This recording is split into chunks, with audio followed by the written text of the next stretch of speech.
Bonjour, le doute s'insinue dans vos journaux en ce lundi de rentrée. À quoi va bien pouvoir ressembler 2014 ? Y aura-t-il reprise, paix ? François Hollande peut-il changer de politique ? Se demande le Figaro. Loin de ses promesses de campagne, le président assume une orientation réformiste, socio-libérale. Le journal attend toutefois les décisions concrètes, notamment concernant le pacte de responsabilité qui sera proposé aux entreprises.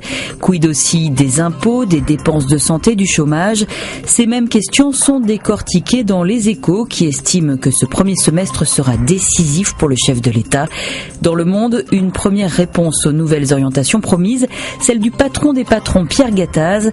On est prêt à jouer le jeu, dit-il, à condition, précise-t-il plus loin, que les réflexions aboutissent bien à une baisse de la fiscalité sur les entreprises. L'élan des créations d'emplois en dépendra. La situation de la France à l'extérieur est-elle plus claire ?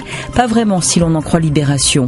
Des voix s'élèvent sur le continent africain pour s'interroger sur le rôle de Paris en Centrafrique ou au Mali. À Bangui, les ressortissants d'autres pays africains sont évacués en urgence car on ne croit pas à la sécurisation par les militaires français. Et puis pour l'image de la France, les alliés africains dictateurs ne sont pas non plus du meilleur effet. La Croix ne se fait guère plus optimiste en estimant que tout reste à faire en Centrafrique. Pas de stabilisation pour l'instant. Le pays est épuisé et déchiré. Hors de Bangui, les habitants restent livrés aux violences entre milices Séléka et anti-Balaka. Reste à attendre la position de l'Union européenne qui précisera son engagement militaire dans 15 jours. Dans sa politique extérieure, la France a aussi affaire à un phénomène qui touche plusieurs pays occidentaux. Le départ de certains ressortissants pour faire le djihad, la guerre sainte. À lire dans Libération le témoignage d'une mère de famille qui a perdu 2 fils, partis défendre les musulmans en Syrie. Elle parle pour éviter de nouveaux drames comme celui qu'elle a vécu. Elle explique ainsi le mécanisme qui conduit des jeunes à verser dans l'extrémisme et à perdre tout discernement. Ces jeunes se sont fait avoir, explique-t-elle.